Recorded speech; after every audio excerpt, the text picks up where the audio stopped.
안녕하십니까. 뉴욕일보 뉴스포커스입니다. 30일 오전 10시 28분경 맨해튼 미드타운에서 공사 중인 건물이 부분적으로 무너져 내리는 일이 발생했습니다.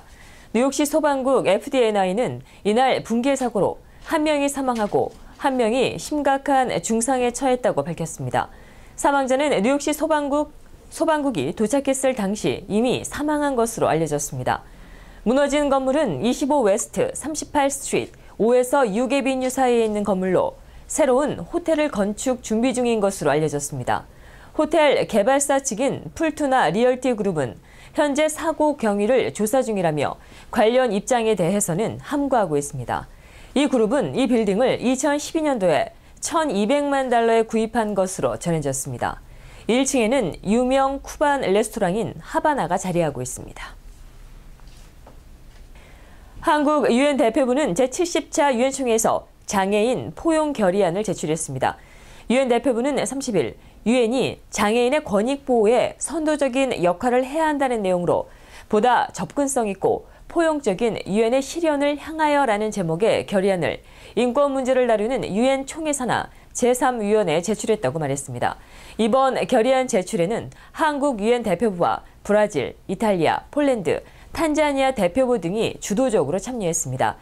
결의안은 유엔 사무총장에게 유엔의 관련 시설과 복무 규정을 장애인 친화적으로 바꾸라는 요구를 담고 있습니다.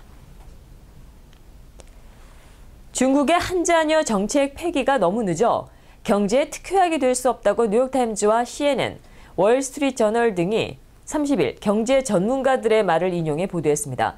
경제 전문가들은 중국이 전날 폐막한 중국의 공산당 제18기 중앙위원회 제5차 전체회의에서 35년 만에 한 자녀 정책을 폐기하고 전면적으로 두 자녀 정책을 도입하기로 한 것과 관련해 이같이 평가했습니다.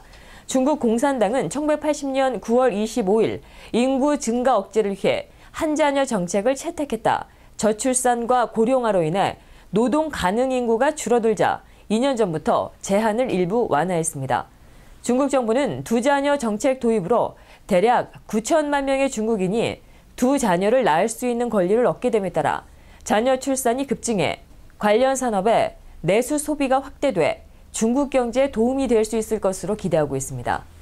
하지만 경제 전문가들은 한 자녀 정책 폐지가 이미 너무 늦은 것이 아니냐는 지적을 내놓고 있습니다. 앞으로 수십 년간 중국 경제의 장기적인 성장을 위해 더 중요한 것은 생산성 향상 노력과 기술, 헬스케어, 교육에 대한 투자라는 지적도 나오고 있습니다. 중국 정부가 전면적인 두 자녀 정책 시행으로 2030년 인구가 14억 5천만 명까지 증가할 것으로 내다봤습니다. 중국의 인구정책 주무부서인 국가위생계획 생육위원회는 30일 이 같은 당국의 인구 증가 전망치를 내놨습니다. 위원회의 왕페이안 부주임은 현재 전면적인 두 자녀 정책의 수혜자는 9천만 쌍 정도라며 도입 초기 몇 년간 신생아 규모는 일정 수준 증가하겠지만 최대 2천만 명을 넘지는 않을 것이라고 예상했습니다. 또 그는 장기적으로는 중국의 인구는 기본적으로 크게 변하지 않을 것이라고 전망했습니다. 중국의 인구가 지난해 말 기준으로 13억 6,800만 명임을 감안하면 전면적인 두 자녀 정책이 시행된 지 14년에서 15년이 지나더라도 증가폭이 1억 명을 넘지 않는다는 얘기입니다. 다만 중국 정부는 이 같은 정책 도입으로 노동 인구는 상당히 늘어날 것으로 기대하고 있습니다. 왕 부주임은 2050년도엔 15세에서 59세의 노동 인구가 3천만 명 이상 늘어날 것이라고 전망했습니다. 다시 중국 소식입니다. 중국이 미국을 제치고 세계에서 가장 큰 온라인 시장으로 부상했습니다. 중국 인터넷 정보센터가 29일 발표한 보고서에 따르면 중국의 지난해 온라인을 통한 전자상거래 규모는 2조 7,898억 위안으로 전년 대비 49.7%로 급증하며 폭발적인 성장세를 나타냈습니다. 이로써 중국은 미국을 제치고 세계 최대 규모의 온라인 시장을 가진 나라가 됐다고 관영 영자지인 글로벌타임스가 30일 보도했습니다. 중국의 온라인 상거래가 국내 총생산, GDP에서 차지하는 비중도 7%로 확대됐다고 보고서는 전망했습니다. 지난해 중국에서 온라인으로 물건을 구매한 소비자는 3억 6,100만 명으로 전체 소비자의 56%에 달했습니다. 온라인을 통한 거래 규모는 전체 소매 판매 20%를 차지했습니다. 백악관과 의회 지도부가 합의한 2016년에서 2017년도 예산안이 하원에 이어 29일 상원도 통과했습니다. 상원은 이날 전체 회의에서 예산안을 찬성 64, 반대 35로 가결한 뒤 버락 오바마 대통령의 서명을 위해 백악관으로 보냈습니다. 이 예산안은 2016년과 2017년 회계년도 예산을 각각 500억 달러, 300억 달러로 늘리고 재무부의 부채 한도를 증액하는 것이 골자입니다. 상원과 하원을 장악한 다수당인 공화당은 작은 정부를 지향하고 국고를 아낀다는 취지로 그간 오바마 행정부의 지출을 엄격히 통제해왔습니다. 세계에서 부동산 버블 붕괴 위험이 가장 큰 도시는 영국의 런던으로 조사되었습니다.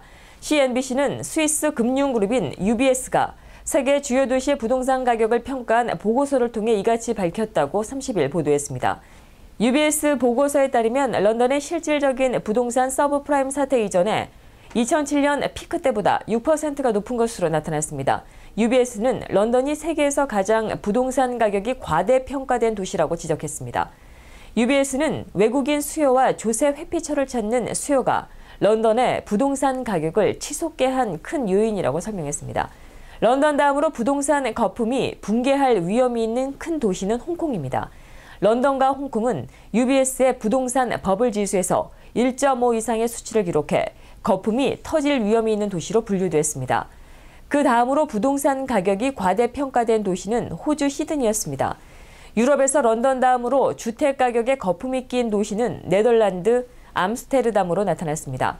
반면에 미국 도시는 뉴욕과 샌프란시스코를 제외하고는 대부분 부동산 가격이 적당한 수준이라고 UBS는 평가했습니다.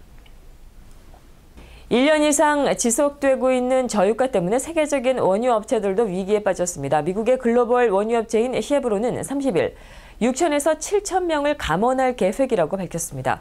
작년 말 기준 글로벌 직원이 64,700여 명인 것을 고려하면 감원 비율은 10% 정도 되는 셈입니다.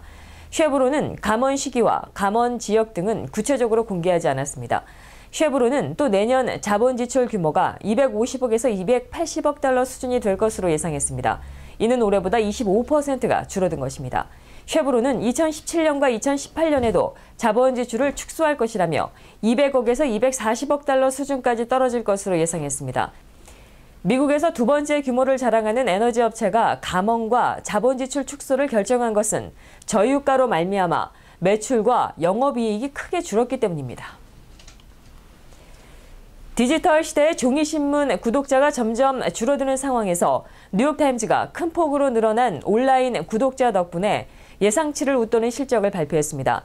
뉴욕타임즈는 29일 지난 3분기 매출이 3억 6,700만 달러로 전년도 같은 기간보다 0.7%가 증가했다고 밝혔습니다. 이는 실적 발표 전 시장의 예상치를 소폭 웃도는 수준입니다. 순이익은 900만 달러가량으로 역시 예상치를 상회했습니다. 이 같은 실적 호조는 인쇄 광고 매출의 감소세가 다소 둔화된 데다 온라인 구독자 수는 꾸준히 늘어난 덕분입니다. 뉴욕타임즈는 지난 3분기 온라인 유료 구독자가 5만 1,000명이 순증해 지난 2012년 4분기 이후 가장 많이 늘었다고 밝혔습니다. 뉴욕타임즈의 온라인 구독자는 최근 100만 명을 돌파해 3분기 말 현재 14,100명에 달합니다.